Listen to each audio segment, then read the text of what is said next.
ایک رات آئے گی قیامت کے قریب جو 3 راتوں کے برابر ہوگی، تو لوگ پریشان ہو جائیں گے، بچے عورتیں چیخنے لگیں گی کہ سورج کدھر ہے، سورج کدھر ہے۔ تو 3 راتوں کے یعنی 12 یا 36 گھنٹے کے بعد سورج مغرب سے نکلے گا اور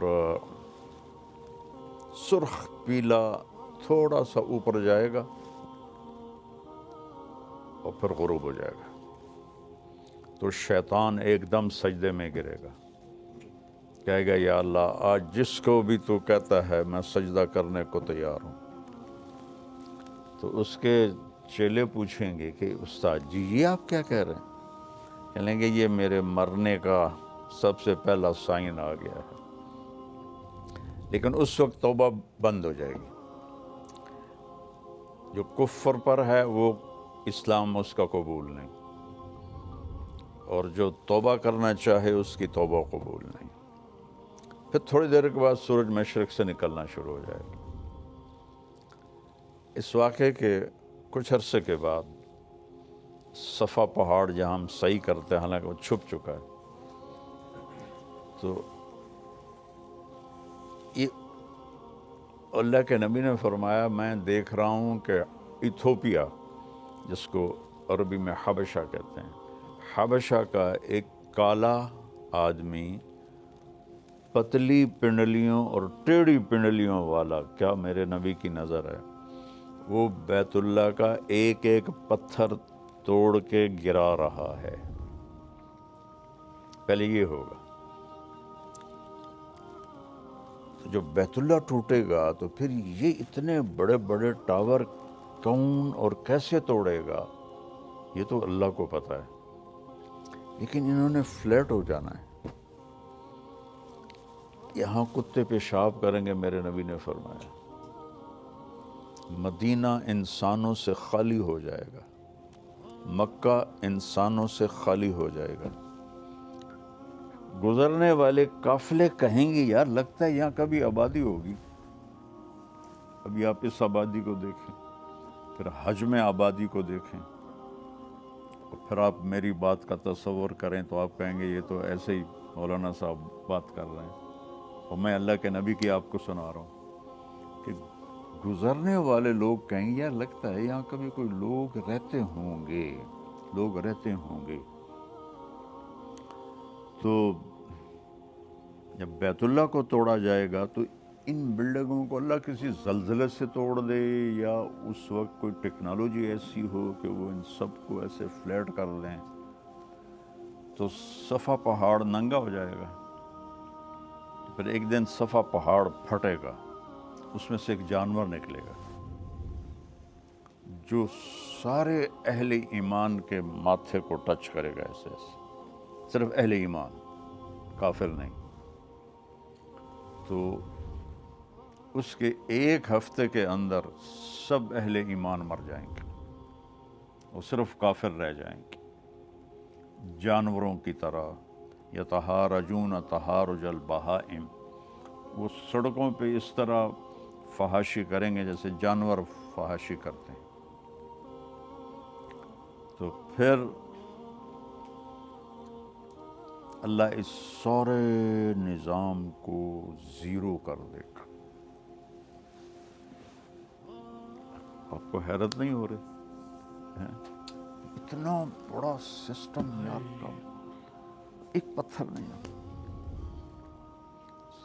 کون سی طاقتیں آئیں گی جو سب کو فنا کر دیں گی؟ قیامت جب تک ایک آدمی کلمہ پڑھنے والا موجود ہے قیامت نہیں آئے گی، بلکہ کلمہ بھی نہیں، اب نے کہا اللہ کہنے والا جب تک ایک بھی موجود ہوگا قیامت نہیں آئے گی۔ جب وہ بھی مر جائے گا پھر اللہ جب چاہے گا وہ اس دن کو لائے گا۔ اور جب زمین وَإِذَا الْقُبُورُ بُعْثِرَتْ اذا زلزلت الارض زلزالها، تو ساری زمین توڑ پھوڑ ہوگی، لیکن جہاں جہاں مسجدیں ہیں وہ زمین ایسے اوپر اٹھ جائے گی۔ اب کینیڈا کتنی دور ہے، اور کینیڈا کا جو نارتھ ہے وہ کتنی دور ہے، وہاں وہ کالے ہمارا مسجد بنی ہوئی ہے، ایسے وہ زمینیں اکھڑیں گی، ایسے ایسے ایسے ایسے، اور وہ فلائنگ شروع کریں گی، اور وہ اڑتی اڑتی اڑتی اڑتی اڑتی اڑتی مکہ پہنچیں گی۔ تو جب یہ ساری دنیا کی زمینیں، مسجدیں کی زمین مکہ پہنچیں گی، تو پھر بیت اللہ کی جو مسجد ہے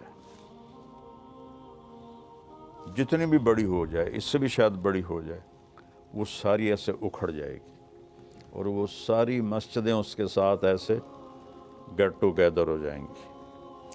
پھر وہ وہاں سے فلائنگ کریں گی اور مسجد نبوی پہنچیں گی۔ یہاں تو کچھ بھی نہیں ہوگا، اور بیت اللہ کا بھی کہ وہ جگہ ہوگی، بیت اللہ تو کوئی نہیں ہوگا۔ وہ جگہ جب یہاں وہ مسجدیں پہنچیں گی تو بیت اللہ کی جو جگہ ہے وہ کہے گی السلام علیک یا رسول اللہ۔ وہاں تو کسی چیز کا نشان نہیں ہوگا،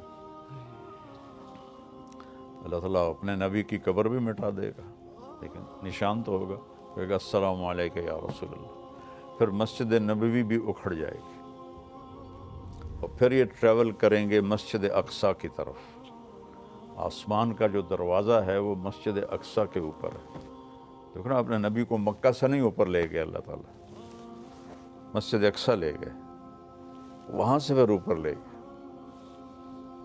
تو پھر یہ ساری مسجدیں، بیت اللہ، مسجد نبوی، باقی مسجدیں مسجد اقصیٰ پہنچیں گی جو اس وقت فلسطین میں ہے، پھر وہ اکھڑے گی، پھر ان سب کو اٹھا کر اللہ جنت میں ڈال دے گا،